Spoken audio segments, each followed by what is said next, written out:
Baik Bapak Ibu sekalian, bismillahirrahmanirrahim. Assalamualaikum warahmatullahi wabarakatuh. Quiz. Yang bisa jawab quiz angkat tangan. Apabila jawabannya benar, gocap. Oke.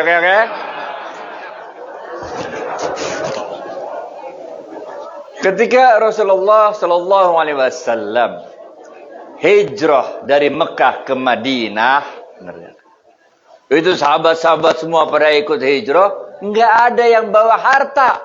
Karena memang dilarang oleh kaum musyrik Mekah untuk bawa harta dari Mekah ke Madinah. Kalau mau ikut hijrah sama Muhammad, hijrah aja pakai badan lu, bener gak? Jangan bawa harta, bener gak? Maka para sahabat waktu itu memang udah cintanya sama Rasulullah SAW, cintanya kepada Islam luar biasa. Jadi walaupun mereka harus meninggalkan semua harta benda di Mekah, dia tinggal. Pada hijrah semua ke Madinah, bener gak? Ada satu orang, dia ini udah terkenal, pokoknya udah rahasia umum aja dah. Ini orang, si cowok ini, dia itu naksir berat sama seorang cewek. Nah ceweknya ikutan hijrah sama Rasul ke Madinah, bener gak? Lah karena pacarnya ikutan hijrah ke Madinah, dia jadi ikutan hijrah, bener gak? Tapi udah rahasia umum sebetulnya, dia hijrahnya itu bukan karena Allah dan Rasulnya, tapi dia hijrahnya karena tuh cewek, bener gak? Maka sahabat-sahabat ngelapor ke Rasulullah SAW, ya Rasul, itu si fulan itu, dia hijrahnya kagak bener. Dia hijrahnya karena mau kawin sama tuh cewek, bukan karena Allah dan Rasulnya, bener gak? Kemudian Rasulullah SAW menyebutkan sebuah hadis yang sangat terkenal. Kocak nih kalau bisa nih. Innamal a'malu bin ya. Kocak.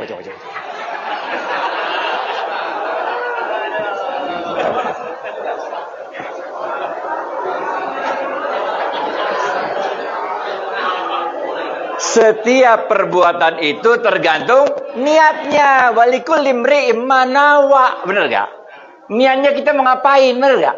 Siapa-siapa yang hijrahnya itu ke niatnya karena Allah dan Rasulnya, maka dia akan dapatkan sesuai niatnya. Dan siapa-siapa yang niatnya itu untuk mengawini seorang wanita atau mendapatkan dunia, maka dia akan dapatkan apa yang diniatinya. Ini penting. Bener gak? Oke. Kemudian hijrahlah Rasulullah SAW dengan para sahabat. Yang disebut sebagai orang-orang yang hijrah ini disebut sebagai kaum muhajirin. Kocok. Iya sini anak kecil sini anak kecil.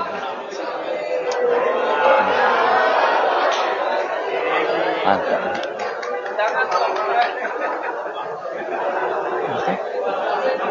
Jadi orang-orang yang hijrah dari Mekah ke Madinah disebut sebagai kaum muhajirin. Sampai ke Mekah nggak punya harta apa-apa. Bener gak? Nggak punya harta apa-apa, itu sebabnya disebutkan istilahnya itu kaum orang-orang di Madinah itu sebagai kaum Ansor. Ibu jilbab hijau muda. Ini panitia mana panitia? Panitia sini. Kasih ibu tuh.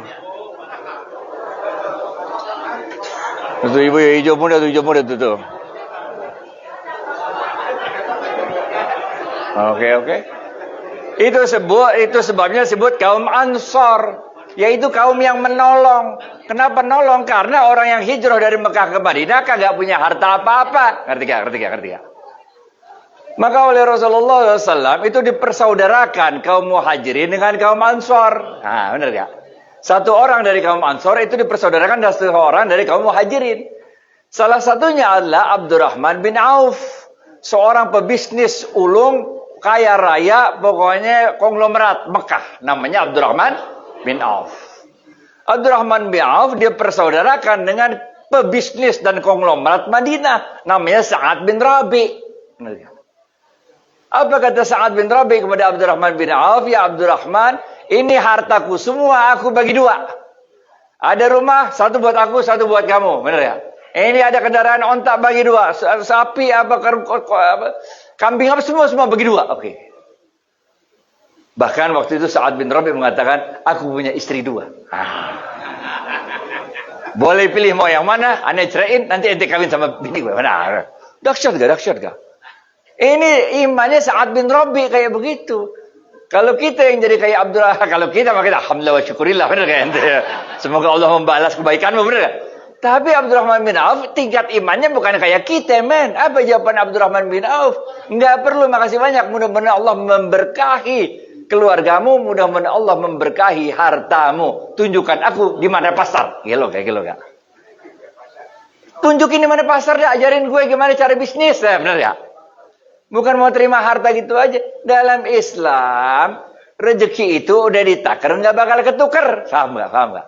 Itu sebabnya dalam Islam, kekayaan Rasulullah SAW bersabda, ini adanya di riwayat Imam Bukhari, orang yang kaya itu bukanlah orang yang banyak harta. Tapi orang yang kaya itu adalah orang yang mempunyai perasaan cukup di dalam hatinya. Paham ya, paham? Itu sebabnya Allah mengatakan dalam Al-Quran, La in syakartum. Nah, itu ibu-ibu tuh pakai berdiri-berdiri tuh. Udah pakai berdiri-berdiri tuh, udah pakai berdiri-berdiri tuh. Itu tuh yang udah berdiri-berdiri begitu tuh. Paham ya, paham ya? Siapa-siapa yang dapat mensyukuri nikmat yang aku berikan padanya, niscaya akan aku tambah nikmatku padanya. Ini, man. Ngerti ya? Paham ya? Hidup mau udah jalanin aja hidup dah. Rezeki emang kayak begitu. Dari sononya rezeki kayak begitu. Yang penting rezeki berkah. Benar gak? Makanya Rasulullah SAW mengajarkan kita sebuah doa yang sangat terkenal. Tapi ini salah kaprah. Di Indonesia ini terkenalnya doa mau makan. Padahal bukan. Ini doa untuk cari rezeki. Yang bunyinya adalah Allahumma barik lana fima. Oke, coba. Alhamdulillah. 3 kali nunjuk dapat 1. Wahai Allah, berkahilah seluruh rezeki yang kau berikan pada kami ini, men. Kita nyari keberkahannya. Berkah dalam Islam itu maknanya 4. Yang pertama, berkah itu maknanya kalau kita melakukan suatu amal soleh, kita merasa bahagia. Ini yang pertama, bos. Kalau bapak-bapak, ibu-ibu malam-malam sekarang ini datang ke masjid ini, ente merasa bahagia, tanda-tanda berkah. Benar. Tapi kalau ente hadir sini tapi ngedumel, itu tanda-tanda kagak berkah, benar gak? Yang kedua, tanda ciri-ciri berkah adalah bukan aja kita doang yang bahagia, tapi orang-orang sekitar kita juga ikut bahagia. Nih, namanya berkah. Yang ketiga, kita merasa mendapat manfaat dari amal soleh yang kita lakukan tersebut. Yang keempat, bukan aja kita yang merasa mendapat manfaat dari amal soleh yang kita lakukan tersebut, tapi orang-orang sekitar kita juga merasakan manfaat dari amal soleh kita tersebut. Ini, men. Itu sebabnya Rasulullah SAW bersabda, khairun nas anfa'uhum.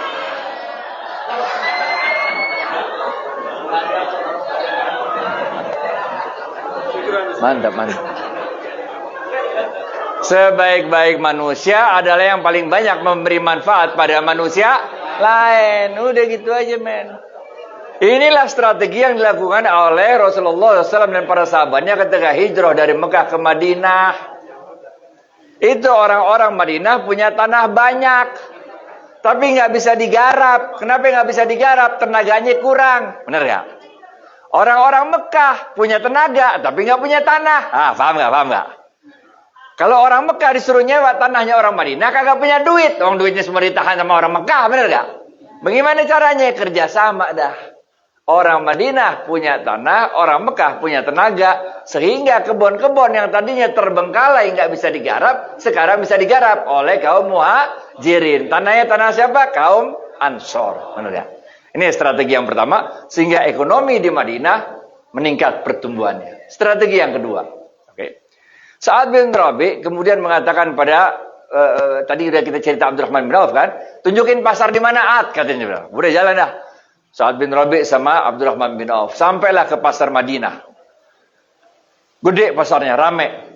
Maka Abdurrahman bin Auf nanya, Ad, ini pasar siapa, Ad? Siapa yang punya nih? Orang Yahudi, katanya. Oh, orang Yahudi. Bagaimana caranya di sini jualan pasarnya? Ya udah, yang mau jualan mah suruh nyewa lapak, bener ya? Kayak kita sekarang lapak tuh gitu-gitu, bener gak? Oh, gitu. Abdurrahman bin Auf lihat, tengok ke sebelah kanan, ada tanah kosong.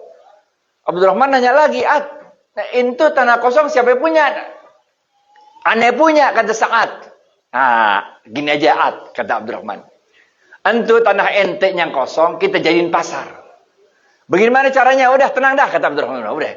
Itu tanahnya Sa'ad bin Rabi yang kosong, yang terbengkalai itu dijadiin pasar sama Abdurrahman bin Auf, dipetak-petakin, dibuat lapak-lapak. Benar gak? Oke? Tapi orang-orang yang mau jualan di situ nggak perlu nyewa. Nah, ini strateginya. Ini strateginya. Kagak perlu nyewa. Jualan aja dah. Kalau ente untung, bagi hasil. Ngerti gak? Ngerti gak? Ngerti gak? Jadi orang-orang dari Mekah yang emang kerjaannya profesinya pedagang di Mekah, benar ya? Yang kalau disuruh nyewa lapak kagak punya duit, sekarang bisa jualan, benar gak? Karena ilmunya ilmu bagi hasil. Kalau untung baru kita bagi hasil, benar gak? Kalau kagak maka kagak, benar gak? Jadi nggak ada biaya yang keluar duluan di depan untuk biaya sewa. Ini strategi kedua. Yang strategi pertama tadi lahan-lahan kosong jadi produktif. Strategi kedua, pedagang-pedagang yang dulunya emang jagoan dagang di Mekah, sekarang bisa dagang lagi di Madinah. Benar ya? Tanpa harus bayar sewa lapak di muka. Benar ya? Benar ya? Strategi kedua nih. Strategi ketiga. Waktu itu Rasulullah SAW dihampiri seorang sahabat. Ya Rasulullah katanya. Ini udah dagang ya? Udah dagang ya? Udah dagang ya? Udah dagang di pasarnya kaum muslimin kan? Dagang. Ya Rasulullah, kami ini dagang untungnya kecil, katanya dia. Loh, kok bisa begitu, kata Rasul? Emang barangnya sama? Sama, kata Rasul, kata sahabat. Lah, kok bisa barang sama? Orang Yahudi untungnya gede, ente untungnya kecil. Maka sahabat ini mengatakan, ya Rasulullah, kami ini untungnya kecil karena kami mengikuti caramu berdagang. Lah, Rasulullah tambah kaget lagi, bagaimana caranya? Kok ngikutin aneh dagang, kok jadi ente jadi untungnya kecil? Berkata. Sahabat ini mengatakan, orang Yahudi itu kalau jualan curang, ngurangin timbangan, benar ya? Ngurangin ukuran, sehingga untung mereka lebih besar. Sedangkan kami jujur jualan apa adanya. Kalau 1 kilo dijual 1 kilo, orang Yahudi 1 kilo dijual 9 on, ngerti gak? Jadi dia untungnya lebih gede, kita untungnya lebih kecil. Rasulullah SAW tersenyum mendengar penjelasan sahabat tersebut. Kemudian Rasulullah SAW mengatakan, cara kalian berdagang salah. Maukah engkau kuberitahu bagaimana cara berdagang yang benar? Rasulullah SAW mengatakan, kalau ente jualan, jangan lu kurangin. Tapi ente, nggak boleh 2 kali, nggak boleh 2 kali. Iya, paling depan, paling belakang. Ya udah berdiri. Iya, sini. Mantap. Pananang, mantap pananang. Ditambahin men, jangan dikurangin. Ngerti gak? Ini kalau waktu saya kecil dulu tuh, tukang jual kacang tuh, bener gak? Udah diisi gitu, biar anget tuh, bener gak? Masih ingat gak zaman dulu? Jual duku udah ditimbang-timbang, biar anget gitu. Ditambahin men. Itu sebabnya dengan 3 strategi ini, dalam tempo 2 tahun, dominasi ekonomi kaum Yahudi di kota Madinah dapat digalakkan oleh kaum muslimin. Kenapa? Nah, pertama, orang ngomong dari mulut ke mulut. Kalau belanja di pasarnya orang Islam aja enak. 1 kilonya banyak. Nah, ngerti gak? Kalau di orang Yahudi 1 kilonya enteng. 1 kilonya dikit. Bener gak? Kalau dulu bedanya nggak begitu jauh. 9 on sama 1 kilo. Jadi bedanya nggak berasa. Kalau sekarang bedanya jadi berasa. 9 on sama 1,1 kilo. Bener gak? Jadi orang ngomong dari mulut ke mulut. Udah belanja kaum muslimin aja dah. Pasarnya asik. Kalau 1 kilonya itu berat, banyak. Orang Yahudi 1 kilonya enteng, dikit. Benar gak? Nih, rahasia yang pertama. Rahasia yang kedua. Karena setiap kali dia jualan, dia nambahin. Berarti tiap kali jualan, dia memberikan. Saudara. Ibu-ibu tuh jilbab putih tuh. Mana panitia tadi? Oh, panitianya udah ke belakang aja lagi. No, ibu yang jilbab putih no. Tiap kali kita jualan, kita sedekah. Ngerti gak? Padahal sedekah ini ngundang datangnya keberkahan pertolongannya Allah. Paham gak? Paham ya? Allah pernah bersabda dalam sebuah hadis qudsi, amalan yang paling cepat langsung sampai padaku, kata Allah, adalah ketika kalian memasukkan rasa bahagia ke dalam hati orang lain. Ini men. Jadi kalau ente dagang, ente bisnis, yang dibuat happy orangnya, bener gak? Lu tambahin kayak kasih. Kalau ente belanja, kalau zaman saya dulu kecil loh, teh botol ha? Belum juga beli, baru nanya-nanya, udah suruh sediain teh botol, bener gak? Lah kita kan nggak enak kalau nggak beli. Nah, udah diminum teman-teman ya. Jadi kita masukkan rasa bahagia ke dalam hati orang lain. Paham nggak? Paham nggak? Ngerti ya.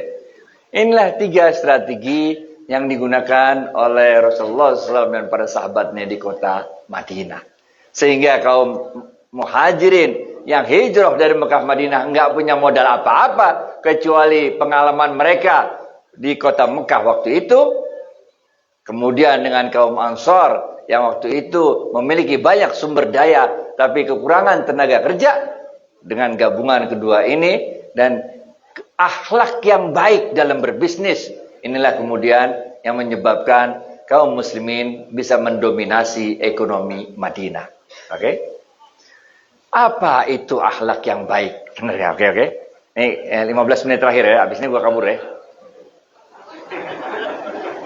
Salat isya dulu, biar nggak telat. Oke, bentar ya. Akhlak yang baik tersebut oleh Imam Syafi'i dirumuskan menjadi 3 hal. Strategi udah selesai strategi udah kan. Strategi kayak apapun kalau akhlak ente kagak bagus ya kagak asik orang sama ente dagang, bener gak? Nggak asik. Ente biar kalian jualannya halal, ente jualannya toyib, bener gak? Tapi ente nggak asik gitu, nggak? Iya, orang nggak mau bisnis sama kita, bener gak? Itu harus yang asik tuh. Apa yang asik? Yaitu akhlak yang baik. Oke. Apa itu akhlak yang baik? Imam Syafi'i merumuskannya dengan 3 hal. Oke. Imam Syafi'i radhiyallahu anhu mengatakan kemuliaan manusia itu terletak pada 3 hal. Yang pertama, kata Imam Syafi'i, kemuliaan manusia itu terletak ketika kalian mampu menyembunyikan kemiskinan dan kefakiran kalian sehingga orang sekitar kalian selalu melihat kalian sebagai orang yang selalu berkecukupan. Ini men. Ente giliran gak punya duit ngomong sana sini, bener gak? Giliran punya duit diam-diam takut dimintain, bener gak? Kacau. Balik men, kalau lagi nggak punya duit ya udah sembunyiin aja kemiskinan dan fakiran kita. Sangkain Allah nggak tahu kita lagi miskin. Sangkain kita nggak tahu kita lagi susah, lagi fakir, lagi kejepit, lagi sempit. Allah tahu men. Tidak ada satupun daun yang jatuh kecuali dengan izinnya. Anak kecil.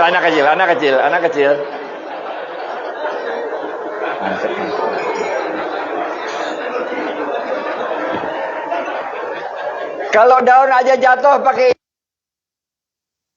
kalau daun jatuh aja sebiji pakai izinnya Allah, pasti Allah tahu mengetahui keadaan kita, benar gak? Nggak mungkin Allah nggak mengetahui keadaan kita yang lagi susah, yang lagi sempit, nggak mungkin, men. Tenang aja, men, benar gak? Rezeki udah ditakar nggak bakal ketuker, benar gak? Udah, tenang aja. Ente punya harta banyak juga kagak ada artinya kalau kagak berkah, benar gak?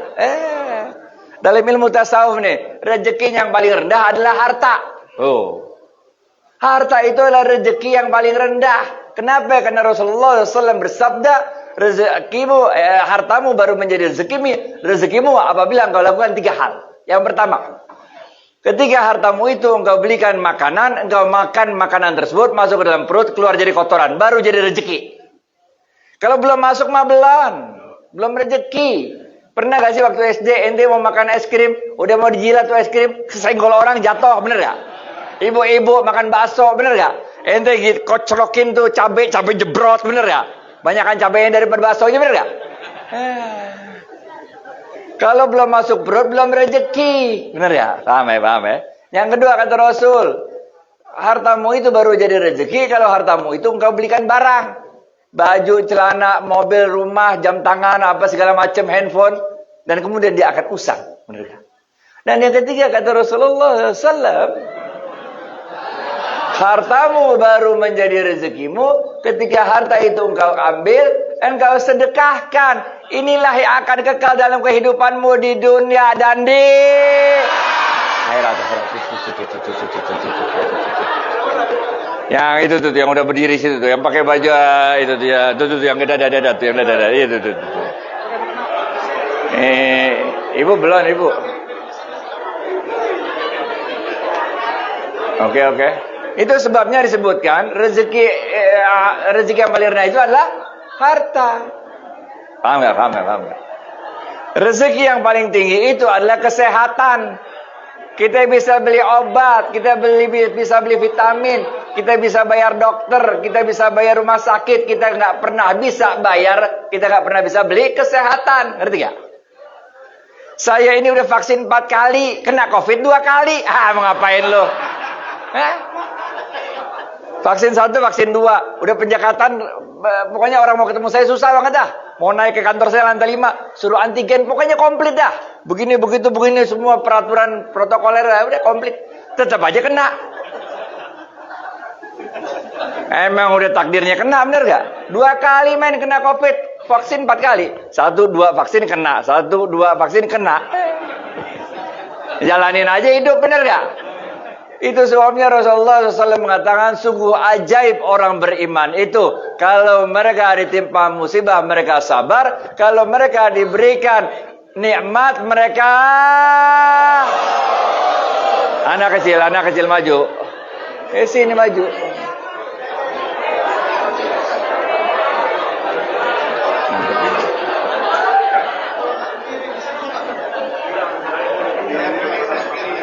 Paham? Hah? Saya begini belum?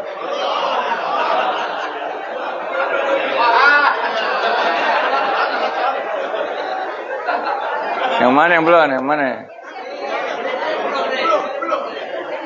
Rabbana atina fid dunya.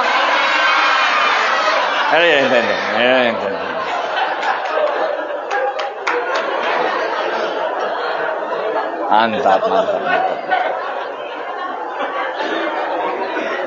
Oke. Sampai mana tadi itu? Oh, rezeki paling tinggi. Rezeki yang paling utama itu adalah anak yang soleh-solehah. Ngerti gak? Kita cuma bisa beramal sampai kita mati. Habis mati kita nggak bisa beramal lagi, bener gak? Tapi kalau kita punya anak soleh-solehah, jalan terus, men. Bener gak? Ngapain kita udah keburu mati, kita nggak bisa ngapa-ngapain lagi. Paling ntar nangis-nangis minta tolong Allah. Allah hidupkan lagi aku, niscaya akan aku taat padamu dan bersedekah. Udah telat men, udah keburu mati, bener gak? Pas hidup, bener gak? Itu sebabnya kita itu rezeki yang paling utama itu adalah anak yang solehah. Mana lagi yang belum apa tadi? Mana belakangan mana? Sini ibu-ibu. Rezeki yang paling patut disyukuri adalah husnul. Jilbab biru tuh. Iya tuh. Ibu belum belakang. Belum.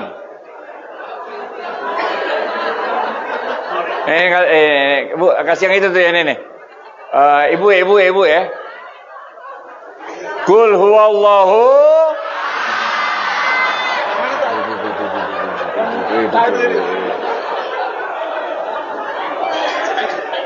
Paham ya.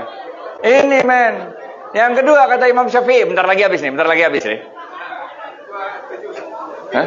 3 cuman.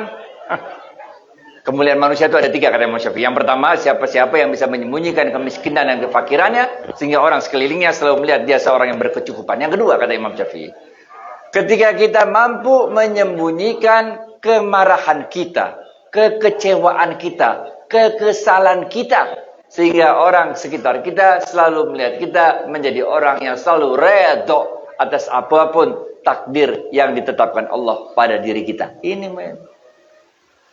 Udah men, ente mau jadi orang baik, ente mau orang jahat, tetap aja udah ada schedule-nya dapat musibah. Emang begitu men. Dari sononya begitu. Jangan lu pikir kalau kita jadi orang baik nggak bakal dapat musibah. Dari mana jalannya men? Nabi sama Rasul kurang baik apa jadi orang, bener gak? Cobaannya. An hasibtum an tadkhulul jannah. Apa engkau kira kalian akan bisa masuk surga sebelum Allah memberikan padamu cobaan yang berat?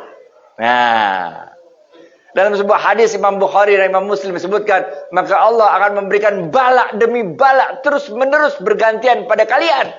Sampai-sampai ketika kalian nanti bertemu dengan Allah, kalian tidak membawa dosa apa-apa. Karena tiap kali kita dapat bala, digugurkan dosa-dosa kita oleh Allah. Benar kan? Udah gitu aja men, jalanin hidup men, redo aja hidup dah. Bener gak? Lu nggak redo juga percuma, bener gak? Imam Umar bin Khattab radhiyallahu anhu mengatakan, kalau engkau tidak redo, kalau engkau tidak bersabar atas musibah yang ditimpakan Allah pada dirimu, musibahnya juga kagak hilang, bener gak? Lu nggak redo, lu nggak sabar, musibahnya tetap ada, bener gak? Kita redo, kita nggak redo, tetap aja musibah ada. Mendingan redo, bener ya? Gitu dah. Dalam sebuah hadis qudsi Allah mengatakan, kalau kalian tidak redo akan musibah yang aku timpakan padamu, ini Allah berfirman nih dalam sebuah hadis qudsi. Cari saja Tuhan lain selain diriku. Bagaimana men? Tuhan cuma satu, lu suruh cari Tuhan lain, gimana nyarinya? Kalau Tuhan banyak mah enak, kagak kabulin sama ini pindah ke sebelah sini, bener gak? Nah Tuhan satu, bener gak? Ini. Dan sebuah hadis qudsi, kalau engkau tidak redo akan musibah yang aku timpakan pada dirimu, cari saja Tuhan lain selain diriku. Imam Syafi'i, Imam Ghazali dalam kitabnya mengutip sebuah hadis Rasulullah SAW. Apa kata Allah dalam hadis qudsi tersebut? Allah mengatakan, siapa-siapa yang redo akan sedikitnya rezeki yang aku berikan padanya, maka aku pun redo akan sedikitnya amal yang dia lakukan. Gelo gak? Tenang aja men. Hidup mah jalanin aja, redo baik-baik dah. Benar ya? Oke. Udah mau jam 7 nih. Yang terakhir, ketiga. Kemuliaan manusia itu terletak ketika kita mampu menyembunyikan kesedihan kita, kegetiran kita, kepedihan hati kita. Sehingga orang sekitar kita selalu melihat kita sebagai orang yang selalu bahagia. Ente nggak bisa bayar SPP anak. Ente nunggak bayar listrik. Ente nunggak bayar kontrakan rumah. Itu mobil mau ditarik karena udah 6 bulan nggak bayar. Bener gak? Ente sedih. Terus ente nggak bahagia.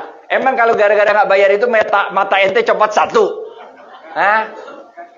Bukankah Allah mengatakan dalam Al-Quran, Fabi ayyi ala'i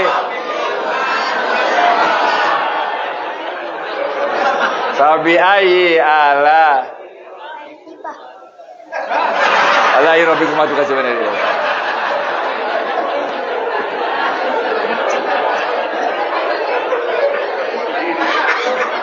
Emang hidup kita susah men, emang hidup kita berat, iya. Tapi kan Allah memberikan begitu banyak kenikmatan kepada kita, benar gak?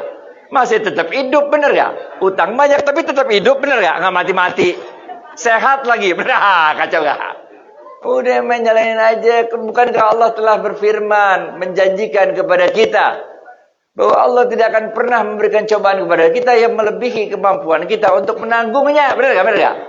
Atau yang dalam bahasa Qur'annya, ibu-ibu, la yukallifullahu nafsan.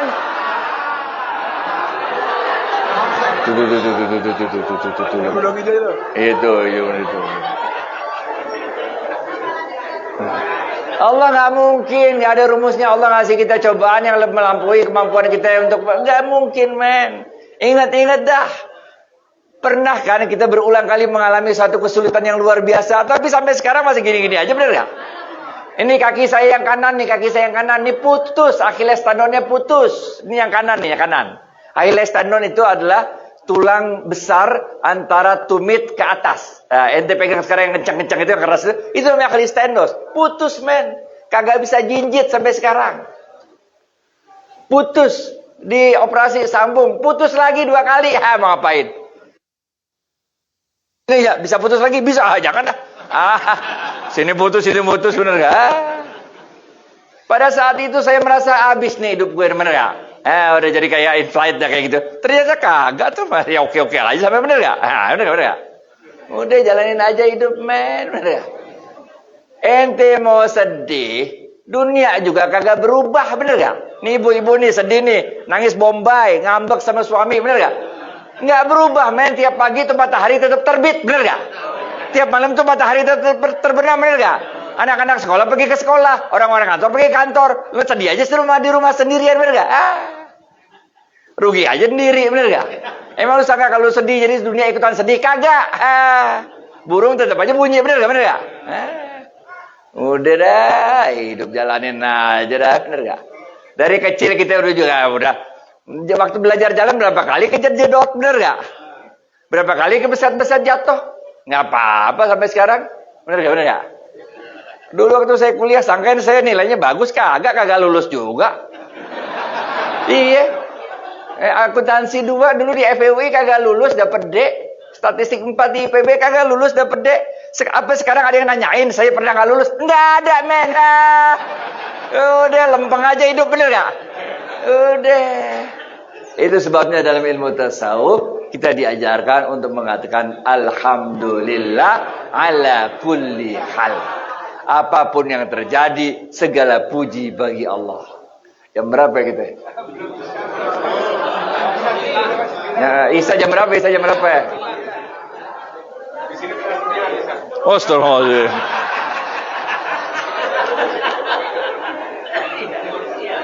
Waktu itu Allah Azza wa Jalla memanggil Jibril. Bril, sini Bril, kata Allah. Datang Jibril. Siap Allah, bagaimana? Lu jalan-jalan Bril di dunia, Bril, kata Allah. Bener gak? Tengokin ya kelakuan anak cucu Adam. Gitu lah. Kalau bahasa Betawinya gitu, bener gak? Kalau aneh kutip dari bahasa Arabnya, aneh juga susah bacanya, ente kagak ngerti, bener gak? Udah pakai bahasa Betawi aja dah, bener gak? Biar gampang. Bril jalan-jalan senor Bril, tengokin dah anak cucu Adam, bener gak? Turun Jibril ke dunia, ditengokin orang-orang, macem-macem kelakuannya dah, bener gak? Ini kita kadang lagi di sini aja rame-rame di masjid, jadi kayak orang soleh-solehah semua, bener gak? Coba soalnya di luar lagi sendirian, kacau lu, bener gak? Tapi Jibril takjub sama seorang laki-laki yang hidupnya itu luar biasa. Apapun yang diterima oleh beliau, takdir yang ditentukan Allah kepada beliau, orang ini selalu mengatakan alhamdulillah, alhamdulillah, alhamdulillah. Apa juga yang kejadian, alhamdulillah. Enggak. Jibril balik lagi ke Allah, lapor Allah, bagaimana? Ada satu orang hambamu itu, wah luar biasa dah. Apa juga musibah yang kau timpakan pada dirinya, dia selalu mengatakan alhamdulillah. Oh, Allah senyum dengar laporan Jibril. Coba Jibril, ente jalan-jalan ke Lauhul Mahfuz dah, kata Allah, benar. Di sana ada catatan calon penghuni neraka sama calon penghuni surga. Jibril jalan-jalan ke Lauhul Mahfuz. Ditanya kepada sama Jibril, buka daftar calon penghuni surga. Orang model kayak begitu kan kira-kira masuk surga, benar gak? Buka sama Jibril daftar penghuni surga. Ditengok namanya kagak ada. Jibril kaget. Dibuka sama Jibril daftar calon penghuni neraka. Dilihat nama orang itu ada di sono. Dahsyat gak? Jibril balik lagi kepada Allah. Wahai Allah, izinkan aku untuk turun lagi ke dunia. Ngapain Jibril, kata Allah? Aku ingin memberitahu orang tersebut agar dia berdoa padamu meminta husnul khotimah. Ingat gak tadi kita udah pernah bahas ya? Ibu-ibu kalau ikut pengajian kan suka itu, ya Allah biha, ya Allah biha, ya Allah biha husnul khotimah, ya Allah biha, ya Allah biha, ya Allah biha husnul khotimah. Karena kita bisa jadi seumur-umur jadi orang baik nih, seumur-umur jadi orang baik, bener gak? Giliran di ujung hidup kita, kan kita jadi orang baik kadang-kadang pegel juga, bener gak? Bener gak? Pengen juga ngerasain jadi orang jahat dikit gimana, bener gak? Bener gak? Pengen nyicipin dah, bener gak? Pas kita nyicipin jadi orang jahat, mati. Suul khotimah, bener gak? Ya kan? Ada juga orang yang seumur-umur jadi orang jahat, bener gak? Tahu-tahu dia dapat hidayah. Waktu mati, dia husnul khotimah. Oke, kata Allah. Oke, turun dah. Turun Jibril, nemuin lagi tuh orang. Kasih tahu, doa ada sama Allah. Doa apa? Husnul khotimah. Kenapa, kata dia? Karena aku melihat namamu menjadi calon penghuni neraka. Orang ini tersenyum mendengar penjelasan Jibril tersebut. Lalu orang ini mengatakan, alhamdulillah. Allah selalu memberikan yang terbaik untuk diriku. Dan kalau Allah menempatkan tempat terbaik bagi diriku itu di neraka, alhamdulillah. Gelok gak? Gelok gak? Dikasih tahu masuk neraka, dia bilang alhamdulillah. Jibril balik lagi sama Allah. Lapor Allah, bagaimana Jibril? Masya Allah itu hambamu itu benar-benar dah. Aneh kasih tahu malah dibilang alhamdulillah. Allah tersenyum mendengar laporan Jibril. Allah bilang, coba Jibril, ente jalan-jalan lagi ke Lauhul Mahfuz Jibril. Tengokin lagi dah. Ditengok sama Jibril daftar calon penghuni neraka. Dicari nama orang itu, udah kagak ada. Jibril buka daftar calon penghuni surga. orang itu ada masuk dalam daftar calon penghuni surga. Kemudian Allah mengatakan pada Jibril, tidak ada satupun dari makhlukku yang berhak dan pantas mempertanyakan perbuatanku. Ini paham nggak? Udah, la tahzan, innallaha ma'ana, gitu aja dah. Nggak usah khawatir hidup. Hidup itu gampang banget. Kalau lagi dapat musibah, lu sabar, dapat nikmat, lu syukur, gitu aja dah. Bener nggak? Kalau ente lagi gundah gulana hati, bener gak? Lagi gundah gulana, lagi pening, lagi sumpek hati. Udah, 3 caranya, men. Yang pertama, lu baca doa sama Allah, sholat sama Allah. Karena doa sholat itu akan menenangkan hati kita, bener gak? Ala bizikrillahi tatma'innul qulub. Udah. Baca Quran, sholat, tahajud, tenang, udah. Tapi jangan lama-lama, jangan terus-terusan. Yang kacau kalau kita terus-terusan. Oh, terus aja gitu. Kacau, jangan. Udah, bentar aja, udah. Yang kedua, gaul. Bumi Allah ini luas. Gaul, berteman-teman sama orang yang jangan lo sumpek juga otaknya, jangan. Bergaul sama orang yang happy, yang lapang, yang bahagia, bener gak? Supaya lo ketularan bahagia, bener gak? Kalau lo gaulnya sama orang yang lagi sumpek juga, apa? Iya, emang hidup ini susah, emang iya. Tambah menguatkan kita sedih, jangan. Gaul silaturahim itu akan memperpanjang umur dan menambah rezeki. Paham nggak? Yang ketiga nih, ini kalau dalam ilmu tasawuf ya. Yang pertama, jadi kita ala bizikrillahi tatma'innul qulub. Yang kedua, banyakin silaturahim. Oke. Yang ketiga nih kalau dalam ilmu tasawuf, benar nggak? Yang ketiga, tolong orang. Waktu kita sedih, kita nolong orang. Waktu kita lagi sedih, kita berikan kebahagiaan pada orang lain. Gini caranya, men. Karena Allah berfirman, sebarkan kasihku di muka bumi, maka engkau akan dikasihi oleh yang lain. Tolonglah saudaramu di muka bumi, maka engkau akan ditolong oleh yang di langit. Tutuplah aib saudaramu di muka bumi, maka aibmu akan ditutup oleh yang di langit. Dalam ilmu tasawuf disebutkan, kalau kita lagi jatuh, lagi down, lagi sedih, lagi nggak bisa apa-apa, kita tolong orang lain. Ini menyebabkan 2 hal. Yang pertama, kita akan takjub dengan diri kita.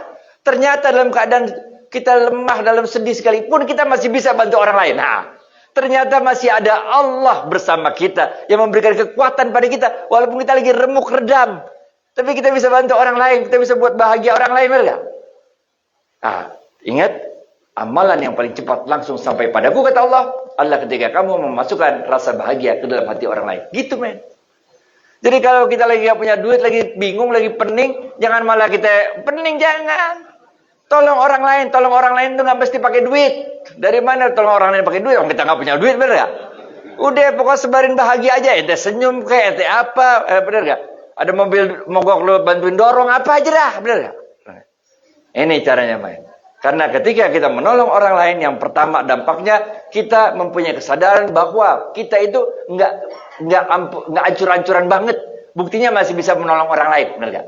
Yang kedua, dia mengundang datangnya pertolongan Allah. Billahi taufiq wal hidayah. Wallahu muwaffiq ila aqwamit thariq. Wassalamualaikum warahmatullahi wabarakatuh.